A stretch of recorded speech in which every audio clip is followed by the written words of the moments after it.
কত ভালো বাসো তুমি আমাকে, বুঝবো আমি মাফ করিলে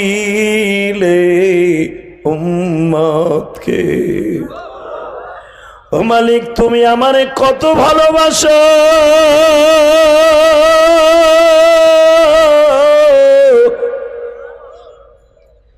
এর আলামত বুঝবো যদি আমার গুনাহগার উম্মতকে মাফ করো গো।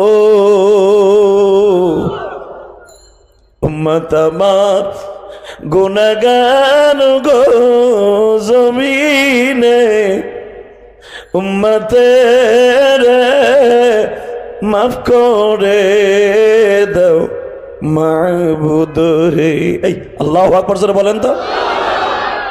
তো যেই মানুষটা উম্মতের জন্য এখনো কাঁদে,